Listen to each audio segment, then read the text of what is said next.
Hello there. How are you, Dr. Sumner? Let me I'm I'm well, and you? I'm good. I hope you are. I am hanging in there. I, I was thinking about what happened to the out at Okra Crow. Oh, Dr. Lamb, it's bad. Our facility fared better than most of the island. I mean, it's a former Coast Guard station, so it's pretty sturdy, but even it took a pretty significant hit. But there's so many people on the island who've lost everything, including some of our staff members. The Oh my. school is So sorry. oh, the school is really bad. So Oh my. it's going to be a long time healing for them. And you think about the logistics of just getting supplies there. It's Yeah. There's are there any roads other than just using the ferry? ferry's it right now. Highway 12 is, I mean, it Yeah. basically looks like it has been bulldozed. So Yeah. it's bad. Yeah. So I think it'll probably be beginning of the calendar year before much is going on out there. So Oh my. it's bad.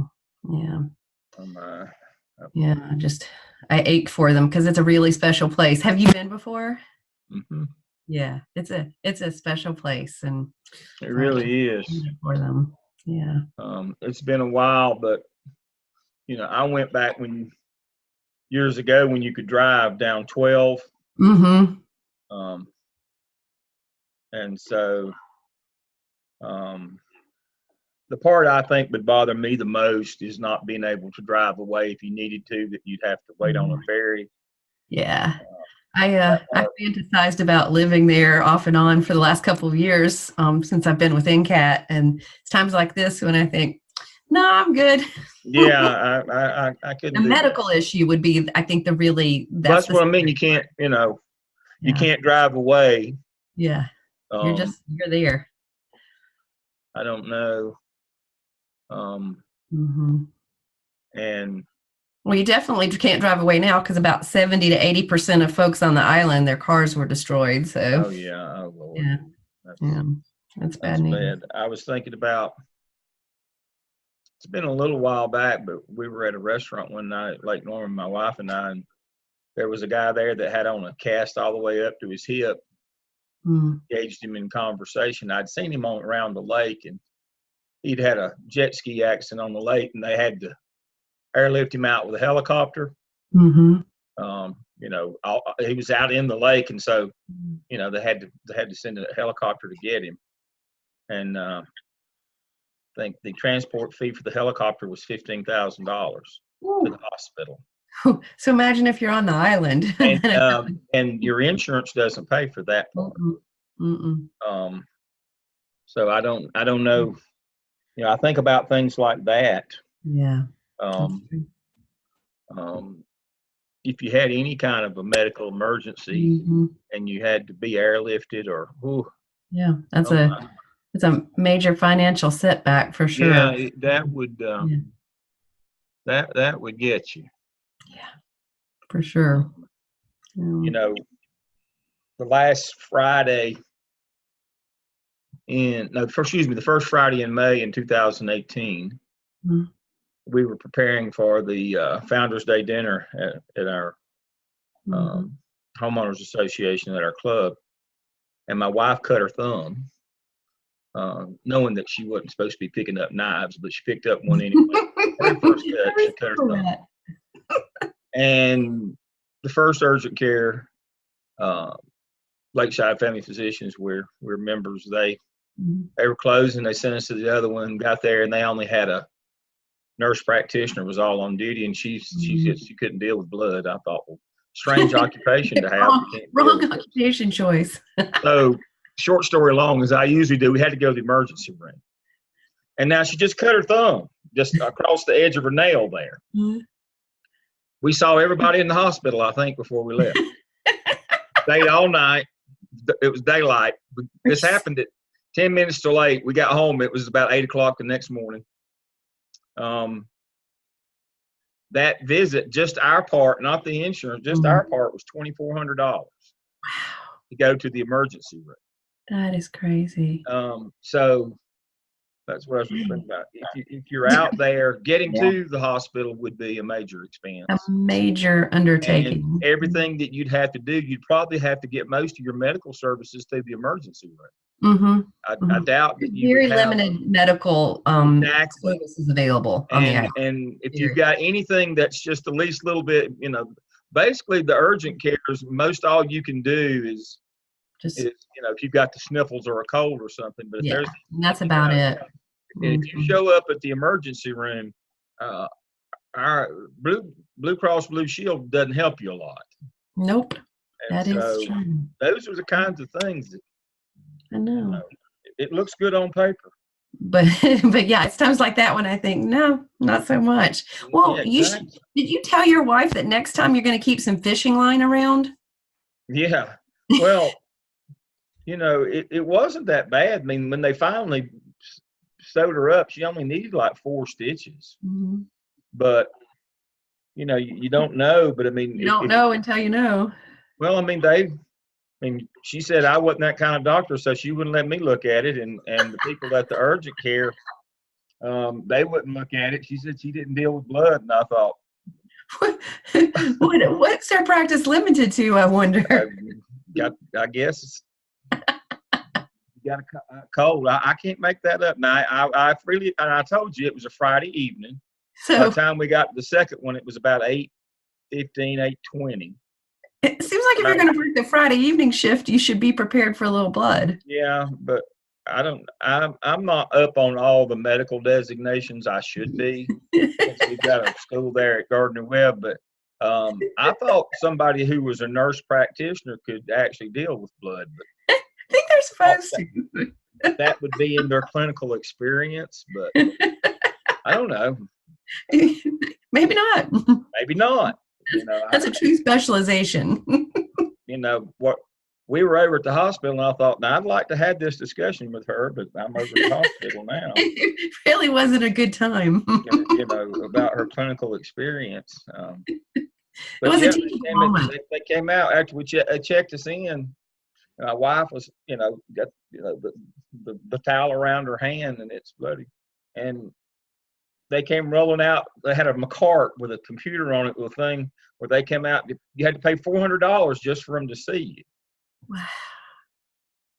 Like, Dang. I don't know. This is, Oh, but and we live in an area where we have a hospital either right. exit the other side of us. We have urgent cares, and still. But I could Still, only imagine if you were in an isolated place like Overgrove. well, cost prohibitive. Well, are you keeping knives away from your wife from here on out? I always had. I mean, I've got them locked up at the house. We were at the clubhouse getting ready, and Carla had been cutting potatoes, and it was like 10 to 8. And I said, somebody grab a knife and get that last little handful of potatoes for Carla there. And I looked at my wife and I said, not you. Not you. And she first cut. Didn't even touch the potato. Got her thumb. I said, I know the irony is 2 weeks before she was on the family trip, I think they were at Topsail, and one of her cousins called me and said, y'all let her use knives? And I said, no. No. Said, we took the knives away from her. Said, she scared us. That was a good idea. As far as I know, my wife has never cooked. I accidentally turned the stove on the other day and about burned the house down. All the menus caught on fire. So that's where we hide gifts in my house, in the oven. So. Menus in the oven. So Yeah. but I don't know that she's ever cooked. But her knife skills are not apparent, so we don't let her use them at the house. But I Now you made have that to go mistake. outside of the house too. that was a rather expensive mistake to make. Well, is it time to get started?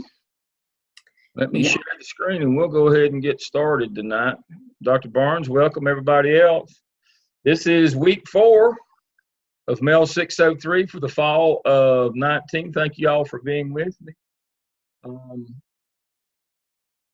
This is week 4 of Principals Tort Liability. Reflect on the fact that educators have been found financially responsible for professional inactions that and you went through different types of negligence in your reading in chapter 15. I'm going to work through the role of the principal tonight, which is 115C 288, and kind of point out the areas where the law says that you have to do certain things, and if you don't, that's when they'll get you. I'll go do that tonight. When we get through that, and then I'm going to talk briefly about antecedent behaviors, letting the little things become the big things when it clearly says you're supposed to stop the little things in the law. Principals has a duty to discipline kids, and if you don't, the little things become the big things, and then the feds get us on persistently dangerous schools. And then I'm going to do my presentation, short one on bullying. That's the one that you really get sued a lot about now. So I'm trying to hit the things that are most relevant, that are most modern, that, I see the most tort liability and the most suits coming through on. And so I'll touch on those tonight. Your discussion boards are very good. I like those. I do want to commend you for those. I want to remind you about, we don't do Zoom video reviews in 603. There's a reason why, because we do our 4 case studies, and you're supposed to Zoom collaborate those, and it says so right here. Zoom peer reviews are not required. And number 2, Zoom team collaboration is achieved through their 4 case studies. So that means you need to participate with your group. So make sure you're doing your part with your group. You're not going to have to do Zoom peer reviews. We switch gears. This is a different type of collaboration now on the case study. So make sure you're taking part. Now, I said that to say this. Make sure that you're prepared to take part. Read all the materials. These are legal case studies. You need to do your research. You know that on your computer, and I've shown you before, and I'll show you again, here on your Blackboard tab, you have a tab to the library. Everybody knows that we have a library tab right here, right next to My Gardner Web, where your Blackboard courses are. When you click on that library tab, it's going to take you directly to Bulldog One, which is a search engine like an Eric search, and you can do your legal research. Look at your school websites. I found a great one this week. One of our students, they had the syllabus listed. They called it what your child will learn in this course or this grade, but they were syllabi.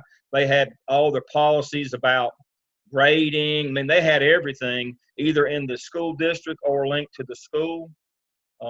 They had all of those things. So make sure when you do these cases that the deal is you assume that this happened in your district. And that way you have all the information that you will need for that case. You'll know what the rules and the law are in your district. That's part of it. So just like last time, said, I need assume that this was your district where this occurred, and use your own school's website and your own district website and get in your policy manuals, your codes of conduct, all of those kinds of things. And they will be very, very similar, because everybody works off federal state law first. You won't find much variation in the local policies, if any. They're pretty much all the same. The codes of conduct have levels or tiers. They're pretty much all this stuff is pretty much mandated, but make sure you can find yours so you'll know how to use them. But be sure to be doing your part with your team on your case studies this semester. All right. And so I've added a new section in your shell, as I said I would, and it's down here at the bottom. It's task stream competency folio, and that's why I want to spend some time on that tonight as well, before I get to our actual class content. So what I have for you here is I have Anera Henderson's competency folio. Anera is a student who graduated just a short time ago, within the last year. This is what a competency folio should look like. Have I shown you this one before? This is what it should look like. And she did this one for her. She did it for 2 reasons. One, it's portable. You can publish and share this and show it to a prospective employer.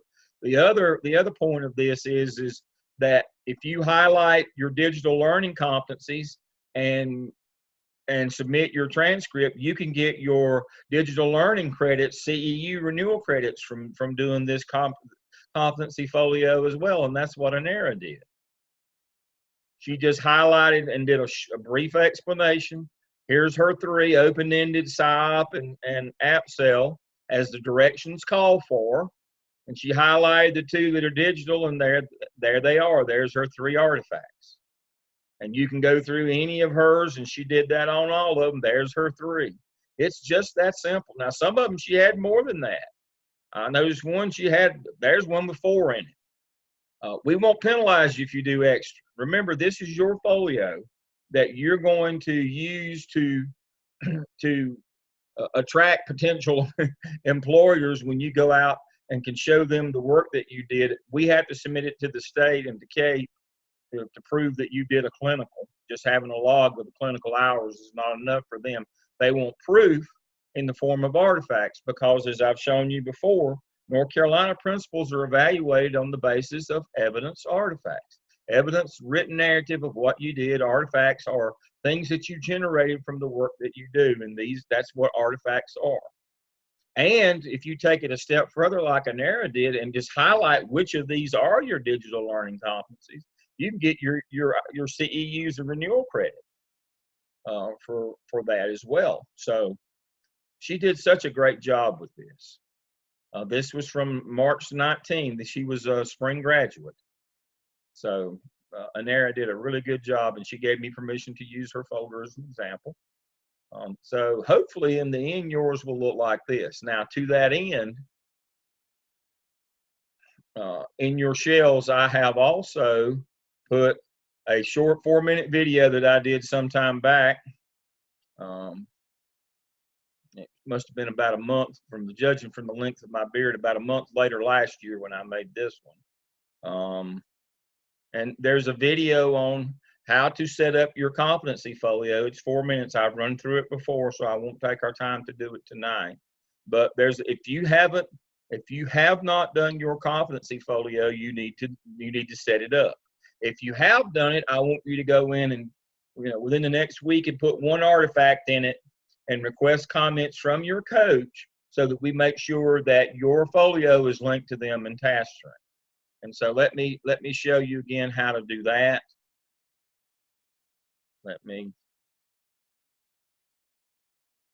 Now, Seth has promised me diligently that he's got these hooked up, that the O3 class, the O class is hooked to Dr. Barnes, and the O3 is hooked to Dr. Sumner, and they're ready and waiting to work with you to make sure that you're on the right track. And Dr. Sumner is going to she's got a presentation for us tonight that she's going to show us to help you with this as well. So I'm going to introduce you again, and then I'm going to turn it over to her.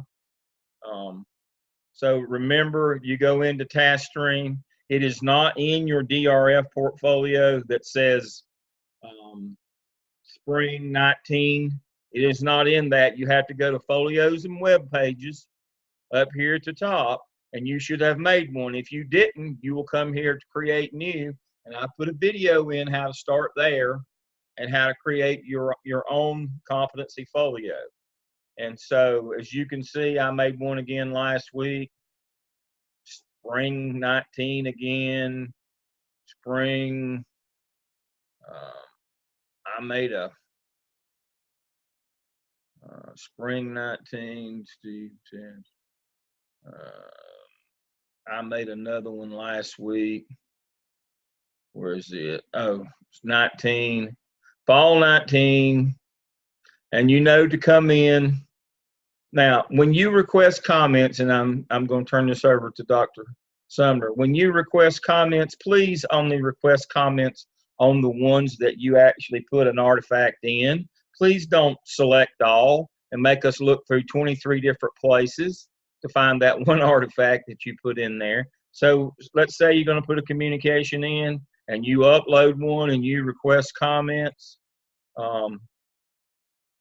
Don't hit request comments on all areas. Just select the one that you did and then continue. It will usually give you me and your coach. Select your coach, and do that. You should see Dr. Sumner and Dr. Barnes on your list, and continue, and you've done it. That's the way that works. So please do not go in and select all, and then we've got, unless you put all a whole round in there. Say you want to put 4 in to have them looked at, put all 4 in, and then go back and click those 4, and that way Dr. Sumner and Dr. Barnes will just get 1 email. Please don't do 10 and do individual requests, and they get 10, and their phone starts blowing up with 10 task stream notifications, because they get an email when you do this. So please don't do that either. So don't blow them up. If you put 10 in, then you collect all 10 boxes, they'll just get 1 email. And that's what we want to get, try to make it as efficient as you can for them. So I'm going to turn it over I'm going to stop my share. And Dr. Sumner, you want me to make you the host?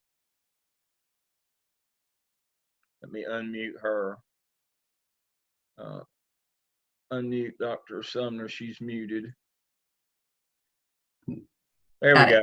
You want me to make you the host? Yes, please. All right, so I'm going to go to manage participants. There you are, more. I'm going to make you the host. Yes. I'm going to stop my video. That usually makes it go faster. And you are now the host. You can hit your share button. There we go. Okay, there we go. And folks, one of the things, I think that some of you, if I taught you in 601 or 602, we spent a good bit of time on this, so I won't spend as long tonight. But one of the things that I think will help, and this is where your Zoom groups, you have your four case studies, but by now, if you've been working with these folks for a while, I really encourage you to reach out to each other about competencies and say, okay, let me scroll up here. So let's say that I'm really struggling with, really struggling with delegation. Then reach out to your Zoom group and say, guys, does anybody have an idea of what an artifact would look like here? So hopefully you've had a chance in previous classes to really dig in and talk about some of the examples with each, but for now, I would highly encourage you to really think about, all right, so which ones do I feel like I've got some ideas of, particularly the open-ended ones right now. So I would encourage you, and this is partly dependent on where you are in the process of your competency folio so far, but I would encourage you to just go through and have an old-fashioned paper copy of these competencies and really start thinking about, what kinds of open-ended examples do I have? What would look like? On the sample that Dr. Lamb showed you, there's a brief paragraph, just a very brief paragraph, kind of a description of it, and then that artifact that demonstrates it. So think about, what does it look like to demonstrate creative thinking? Sorry, I'm going to shut the door real quick. Sorry.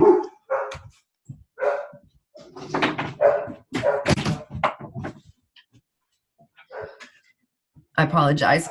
So what does it look like, for example, with creative thinking? And then if you get stuck on one of these, please don't hesitate to seek out your Zoom group or Dr. Barnes or myself. There's no shame in saying, I'm struggling with this one. I'm not exactly sure what to include. So please really think about doing that and what it can look like. But I know that some of you are in a good place in terms of your competency folio with the APSL and the APTL, and some of you may be thinking, I've got some evidence, but I haven't really got the artifacts. So keep in mind that the key part is the artifacts here of really showing kind of your proof of what you've done. And as Dr. Lamb was saying, this looks great in a portfolio when you are when you're looking for your next job. Some of my favorite applicants, and they haven't always gotten the job, but if they're a good fit, they usually have a leg up, have a really good portfolio that demonstrates, I know how to do these things. You're not going to have to walk me through all of this. I have experience. I love And that point. talking about the experience, that's great, because I know you can talk about yourself and you can articulate things that we know are important in education. But if you have those artifacts, that says, I really have done this, and I have proof of that. So this can be incredibly helpful in you in future employment. So I just wanted to point out that you have several resources. First of all, go through and spend a little bit of time reflecting on the competencies and just kind of jotting down what you already know is obvious in terms of artifacts that you have. But then consult your Zoom group and see if somebody has, I mean, you can just take a couple of minutes, shoot each other a text. I know you have your contact information now, and just say, hey, does anybody have an idea for this? I'm stuck. I've got nothing, or I can't think of anything beyond the OMA. What's another example? So one of the things that can help, you also have available, and this is, go up to the heading here, the proofs. These are from the 6 evidences, so that you can kind of see laid out with all 6 in terms of those artifacts where things fit. So that, I think, will help you just in kind of getting the big picture. And again, I encourage you to map this out. But one of the things that Dr. Lamb has stressed that I think is really important is there's no reason for your own sanity and for the actual quality of this folio to wait. So I think, Dr. Lamb, please feel free to jump in here. Best case scenario, kind of into next semester, you're pretty much done with this. That's the plan. We want to be through 2 rounds by the end of this semester. So I'd like for them to finish it up in the spring. The summer, there is no summer. Yeah. You've got to do 2 evidences, and you've got 6 weeks during the closing of school. You will have more time. We call time 4 with 4 weeks left to go in summer school is the first deadline, and it's got to be done 2 weeks before summer school is over. It's only 10 weeks because summer's short, and the registrar, we have to declare who's going to finish 2 weeks before the end of the semester, and we have to back that up 4 weeks. So the first deadline's 4 weeks in. That's 6 weeks, 4 weeks from the end, and you got to do 2 evidences in that short period of time. You better that's my point. Is that's what happened to us last summer, folks. This is learned behavior on my part. This is my fault. I didn't stay on folks enough, and when we got the 5 semester people got to the to 605 last summer and needed a whole round of these and to do the CAP and the SIOP and had 6 weeks. Guess which of these suffered the most? It was these portfolios, these web folios, these competency folios. They were not good. They just weren't. I thrashed myself and the faculty last night or night before last about that.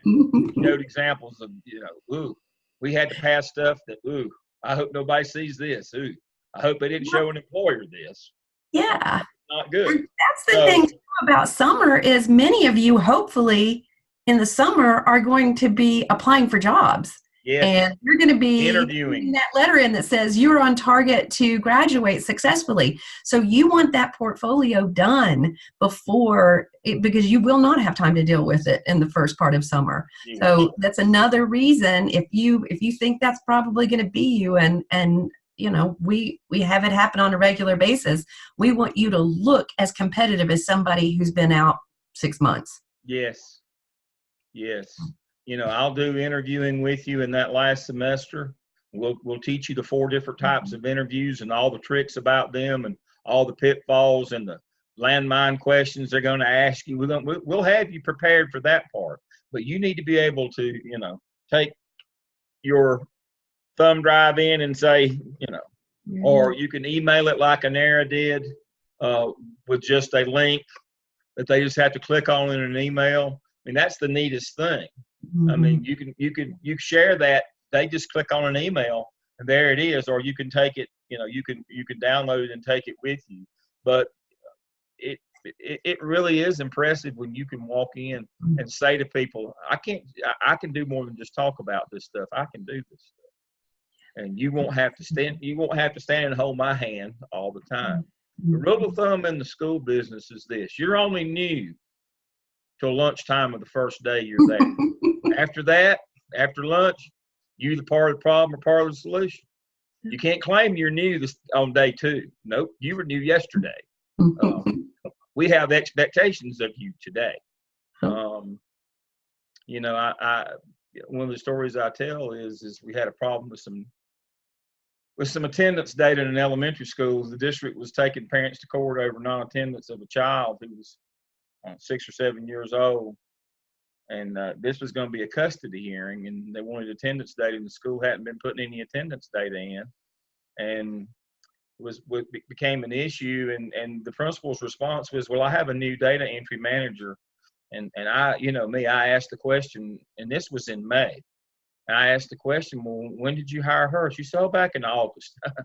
Nope, that won't fly. You're not new in May if you were hired in August. And so that didn't go well for the data manager or the principal. It's serious business when you talking about taking children out of the home and putting them in foster care because their parents aren't taking them to school. But the reason why it's shown up is the school's not entering their attendance in, and it's showing up them being absent. And so you got to be able to do your job, and they've got to project you in the job and see, and it really helps people to see the work that you've done. Really helps them project you in the role. Yeah. And so this is not just for us. This is really important to you. I'm seeing more and more people when they go to interviews say, that they're really asking me to demonstrate. They're giving me a data problem and giving me 30 minutes or an hour, and then come back to them. They wanted me to demonstrate my capabilities, not just talk about. That's becoming more and more. They want you to demonstrate. You've got to be able to pull your weight and do your part. The expectation now that we've been into evidence artifacts now for 9 years, demonstration portfolios, intensive writing, you've learned the evidence artifact system, and that's the value of that system. They expect you to be a lot more polished and ready than 10 years ago, when you just went through the classes and took an exam, and then you actually started learning once they hired you. That is not the case now. They expect that to have happened during your clinical experience now. There is a much different expectation 9 years into this process than there was 10 years ago. A much different expectation in terms of your preparation and readiness level, what we call in the business job readiness or job maturity.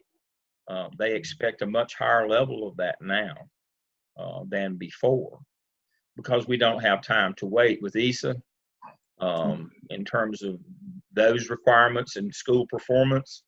We can't stand around and wait for things to happen. And some of you are saying, well, what about my age and inexperience? Will I get my shot? Absolutely, because most of you have only ever worked in the modern era, and you don't have bad habits to break.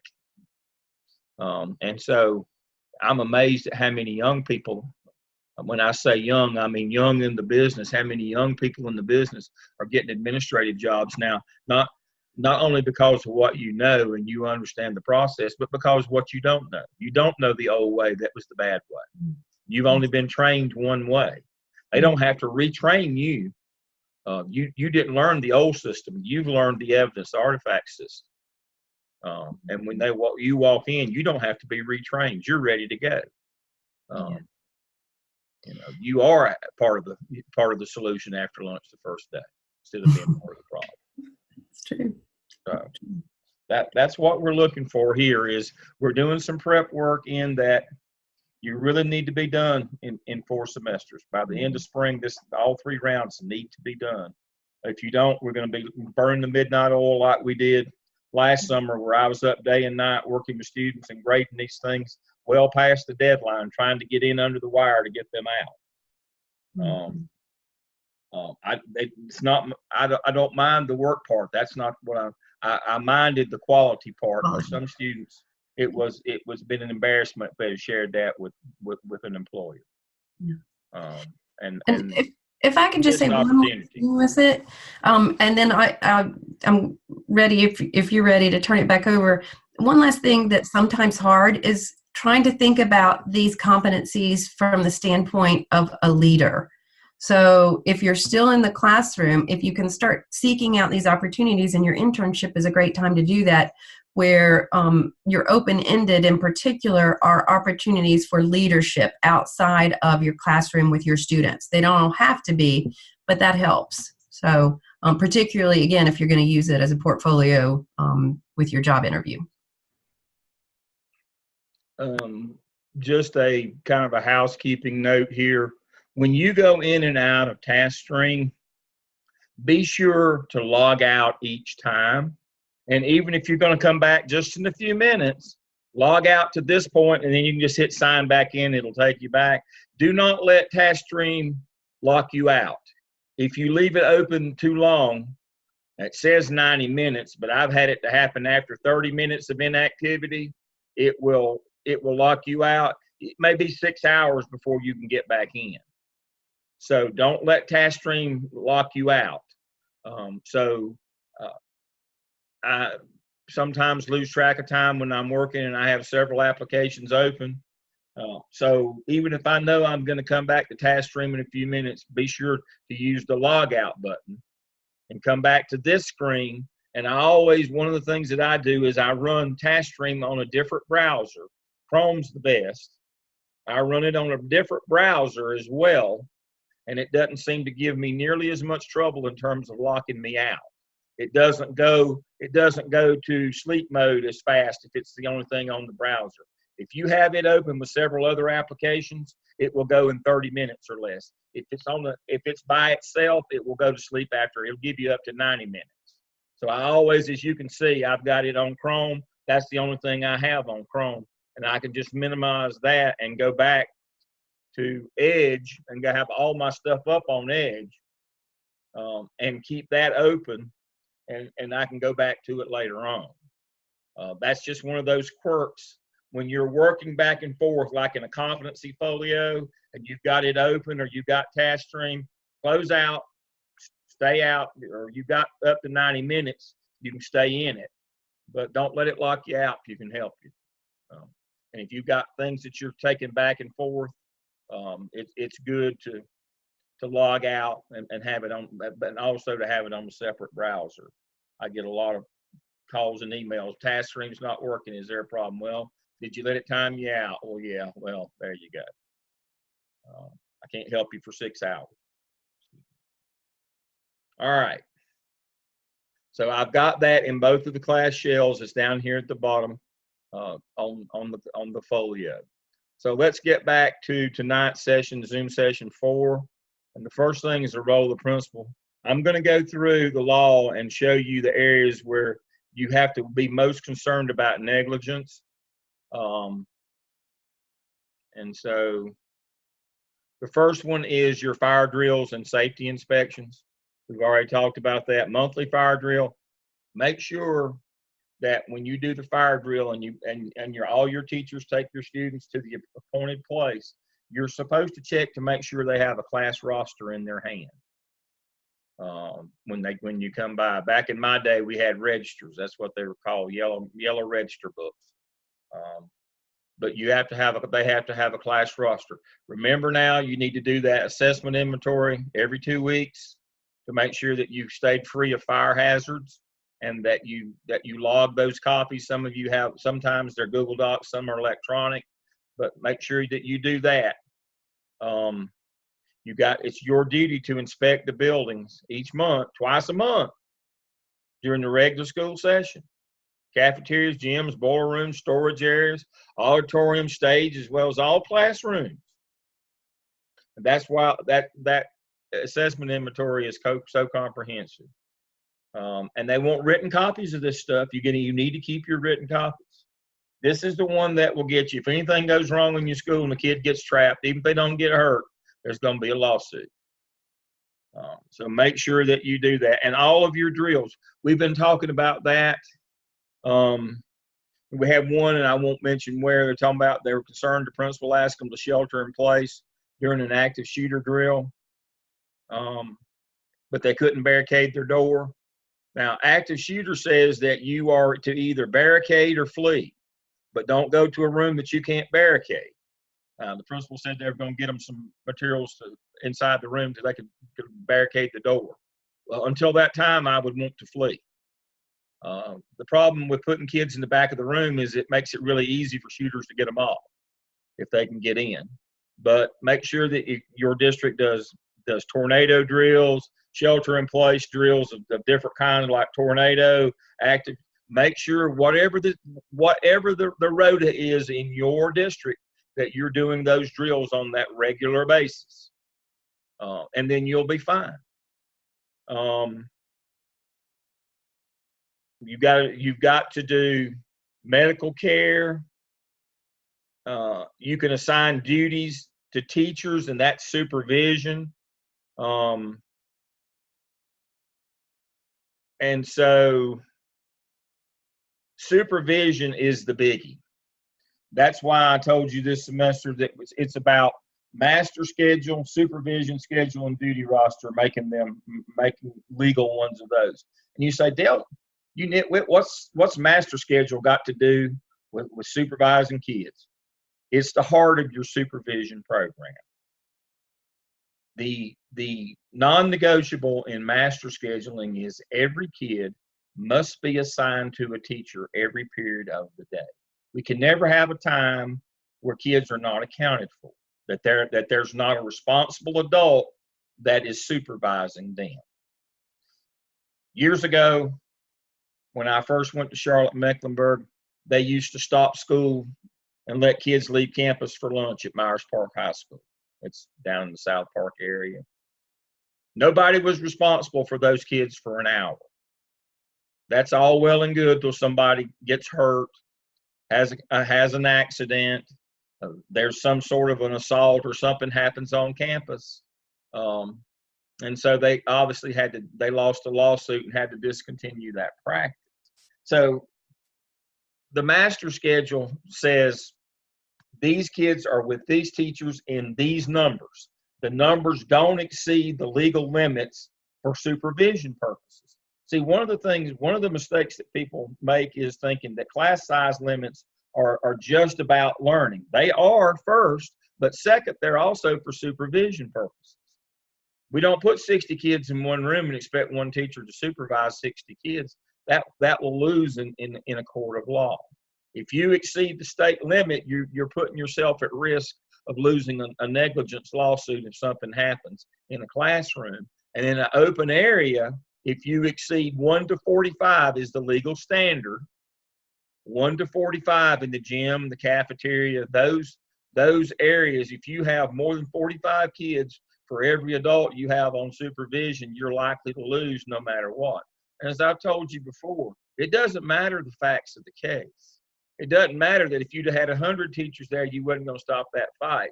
What matters is you don't lose a negligence suit. So if you've got your master schedule where all kids are with an adult every hour, there's nobody loose in the schedule wandering around, your class limits are respected, you're 1 to 45 in the gym and the cafeteria and those things, and that that's your duty roster. Your supervision schedule for your after school, you've got the appropriate number of people at after school events, whether it be show pros or police or whatever it takes, then you'll be fine.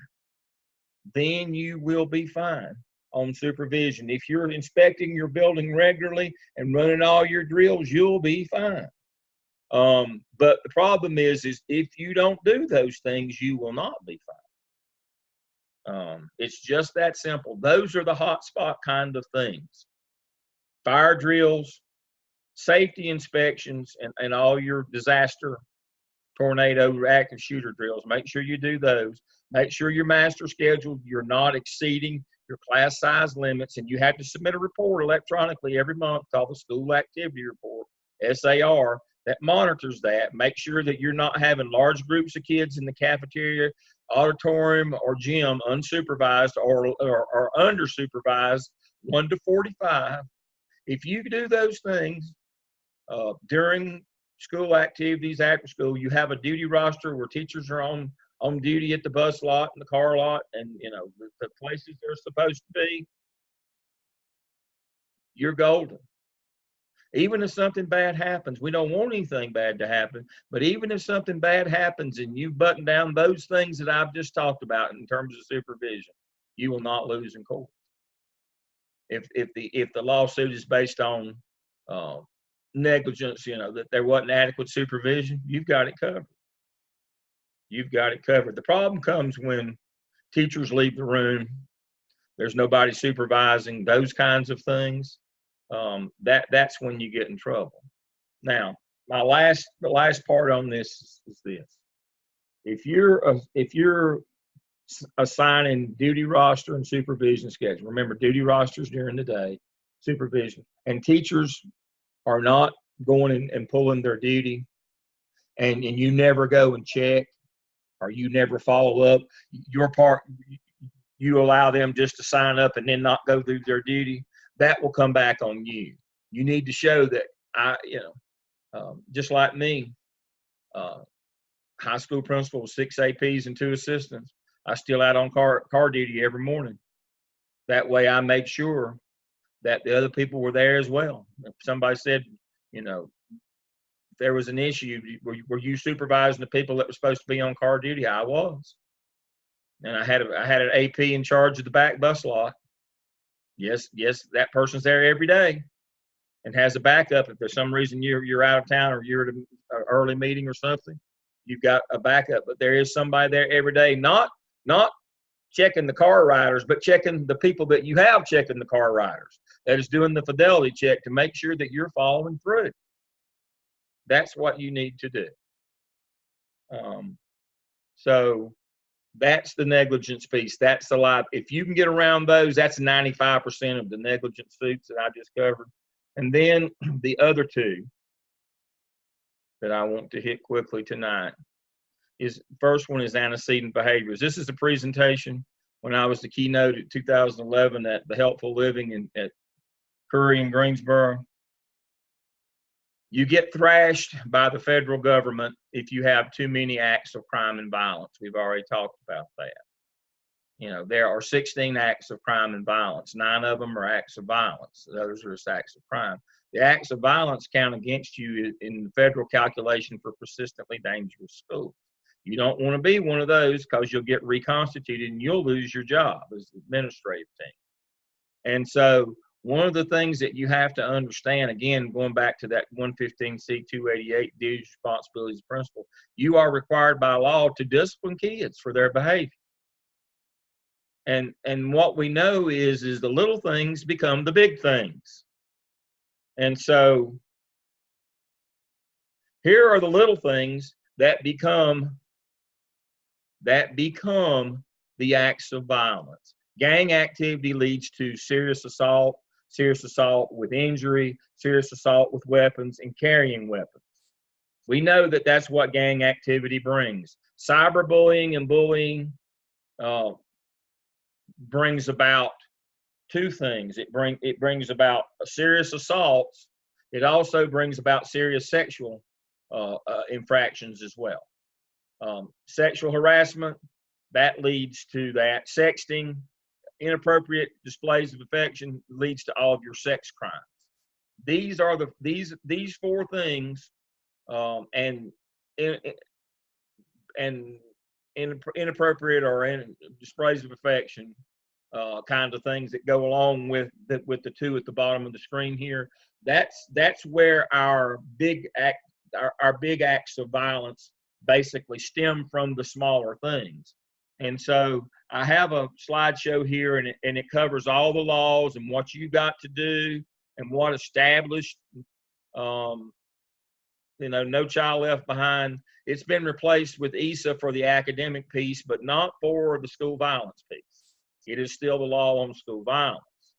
And so, and I've got it explain it all to you here, what it is, homicide, all the sexual offenses, robberies. Most robberies are gang related. Decent liberties with a minor, that's mostly from sexting. There was a case of that. Baseball player today, yesterday, major leaguer, all-star, been arrested for sexting with an underage girl. Yeah, that's today. So we're talking about stuff that's relevant. This is now. And so you work through all of this stuff, and it explains persistently dangerous. You need to read this, and then you've got a process. And so you got to have strategies. So read this. So here's violence, and we talk about what causes these things. I've got a section on gang awareness, and it goes through all these things. These are actual pictures. These are pictures. These are pictures from Charlotte. We've got a section on sexual harassment, how to identify and prevent it. We've got a section on it and a lot of the close calls. And that's the longest section here. And then I've got some about bullying, and then I have a separate bullying prevention PowerPoint to help you work through bullying as well. But these are the things that if you don't address these things, and that's how the original tort liability, and I'm going to go to Dr. Barnes in just a second, so she's an expert in this area. But this is how this bullying right here that became sexual in nature, it started out as bullying, then it became a sex crime.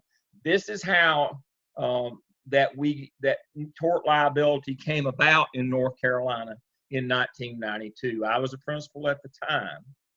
There was a case in Union County where a young fella said that he was being bullied by his classmates in Union County in the school. They reported the school didn't do anything about it, and the bullying became sexual abuse. It stopped being just plain bullying, and then it got that wasn't bad enough. It got darker than that. And then by the time that the school became aware that he was being sexually abused, basically raped, by these people who were abusing him, they were so far in at that time, their response was, we better cover this up. We can't deal with this. They got caught. Some people ended up in jail. A lot of big money changed hands. But it was so egregious that for the first time ever, tort liability was allowed in this case. It set the precedent that people could be sued personally for neglecting these children. And so bullying a lot of times goes beyond just simple name calling and maybe a punch on the arm. Too many times it gets over into the sexual piece as well. And I've already told you, and I'm going to tell you again, and then I'm going to turn it over to Dr. Barnes. If there's any hint of sexual in these reports, I would involve law enforcement, because you are not qualified to do sex crime investigations. I have a link to where assistant principal got jailed over this. But her intent wasn't good. See, the problem is you go in, you find out, what are you going to do now? It may mean your job. What are you going to do? So they want people who don't have a vested interest doing sex cases. So I know that you folks, you don't think this is ever going to happen to you, but I'm going to turn it over to Dr. Barnes to talk about the frequency with which some of these things that I've talked about tonight occur. I've kind of prompted her on this, but she's kind of she's cold, but I know she knows the numbers off the top of her head. I don't know about the exact numbers, but I know that for the simple fact that we've had so many cases that dealing with bullying in our district, we allow the school the opportunity to do the investigation, et cetera. But we also have an entire different outside group that's with the main office that has to come in and also review the actual case and see what took place, and did the student get an opportunity to tell their side. And so they kind of review the entire investigation. If it involves any type of sexual issues that may have happened, then we have a Title IX person who has to come from the outside and come in to sit down with the school, review the investigation, talk about what went wrong, because we also have to talk to the parent and student to find out, their point of view and what took place, and make sure that they were heard from the beginning. So we've had so many cases dealing with bullying, whether that was internet bullying, or the cyberbullying, or just every day with a student may have brought a gun to class. Brought a gun to school, and we end up expelling the student, and the student comes back to say, oh, well, I was being bullied, and it was never investigated. So because of the different issues that we have had to have an outside person that comes into those cases to review them, just to make sure that all processes were followed and that the staff did what they were supposed to do as far as reviewing the cases and doing an investigation. Thank you, Dr. Barnes. I also want you to speak to why in the early 2000s, or maybe I can speak to this and you can explain it. In the early 2000s, Charlotte Mecklenburg schools got away from a school security force and created their own police force in Charlotte Mecklenburg because of sexual crimes. And Angie Cathcart, and what was the fellow from Huntersville that was also the investigator? We had two, a male and a female. Can't think of the guy's name. I can see his face right now. I'm having a senior moment. But one of the reason why we went from security to police was because we needed a police force to investigate all the claims of sexual impropriety in the district. And so created our own police force and had Kenny Lynch. Yes. There you go. Yes. I knew it would come. Kenny and Angie. We had two. We had more than that, but we had two that we hired that were specially trained to do those investigations. So because we had too many school people trying to do their own, and we're having to fire too many people and pay too many lawsuits. It was to protect people from themselves that we created our own police force to do this. And so these issues are there. They pop up. Now, you say, well, Charlotte's so big. But even still, if you've got as 10th as many students as Charlotte, you're still going to have an issue like this pretty much every day. Charlotte has 10 a day. Well, you'll have one a day. You'll have so many that you can't ignore them. You can't hope that they go away. You better be planned and prepared for them. You better be able to say in court, we took those bullying accusations seriously. When you get sued, parent says my child was bullied, God forbid one of them commits suicide, which has been occurring too much lately. They're looking for somebody to blame. You better have not only had this program, but been running this program for bullying. You better have the police be involved in these sexual things so it doesn't look like they're covered up or they're ignored. And then we find out that a boy at one of the high schools in the northern part of the county, it's 18, he's been having 11 and 12-year-old girls at the middle school sending him naked pictures, and then we come to find out he's been having sex with them. It gets away from you, folks. It gets sideways. You don't want to be in a position where you've got to make a decision that you're losing your job if you do the right thing, because you hadn't done the right thing so far, and we know what people will do. And then you risk jail time. And that's the sad but true tale. So the issue is get in front of it. And if you can get in front of it and have all these programs and making sure people are on supervision, making sure you're dealing with the little discipline stuff before it becomes the big, making sure you're involving the police, making sure you're doing your safety checks. If you do all of those things, not only will you protect yourself legally, you say, well, Dad, you seem to be real self-centered. You'll run a great school too. It will be the kind of school that you want to work at. It will be the kind of school that you always dreamed of working at if you do those things. It's not just to keep you out of jail. It's to set this is kind of the benediction tonight. This is to set the culture and climate of the kind of place that parents and kids and teachers and you want to come to every day. If you do these things, everything else will take care of itself, folks. You want a place that kids are excited to come every day, and teachers are proud to work there. The community is excited and proud that this school is in their community. If you do these things, because not only will it protect you, but it's the right thing to do, and it's what we're trying to do in the business. You will set a culture and a climate in your building. Climate's a part of culture.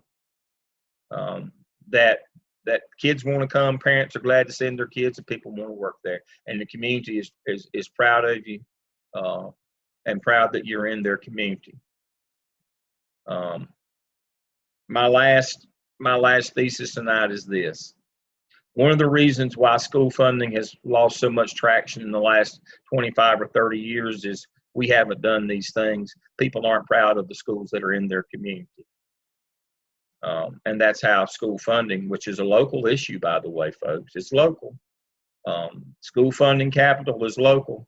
We'll cover that a little bit later. That's local property taxes. That's one of the reasons why we've lost traction in the last 25 years in the business. It's changed a lot from my early years in terms of we used to never have a problem getting a bond passed. We didn't have problems with the county commissioners giving the schools money for their budget. Now it's not that way. And part of the reason why is people aren't proud of the schools. So many problems and issues at schools in their community. We can't garner the funding that we need for the kids that we have. And that's just the truth. That's what's happened. All right, I'm going to stop now and catch my breath. I'm also going to see what chats we have here if I've missed anything.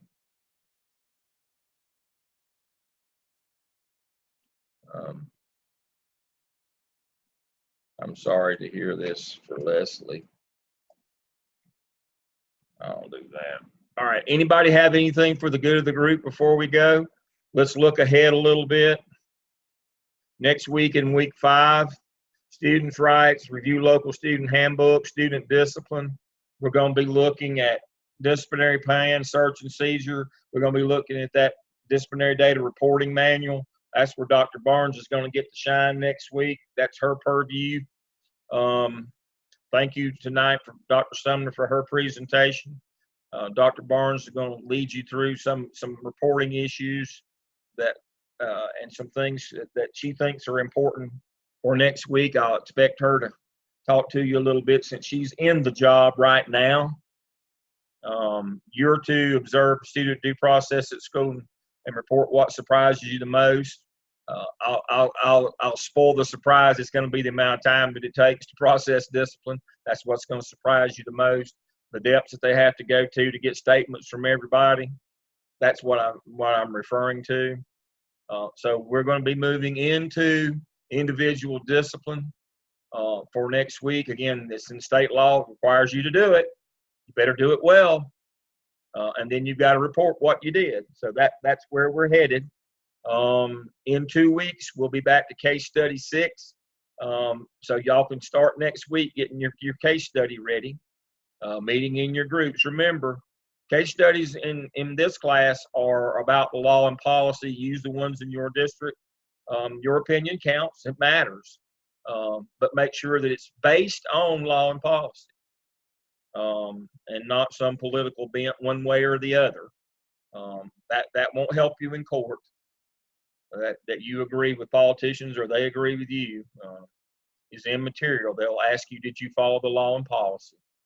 So make sure that you got 2 weeks, start getting ready your next case study 2, and we'll cover student discipline next week. I see our time is up. We're right on the money tonight. I appreciate Dr. Barnes and Dr. Sumner being with us tonight and their input. I appreciate all of you being with us. I'll have the video posted in about an hour, and I will see you all next week. Everybody have a good week. Thank you for joining us.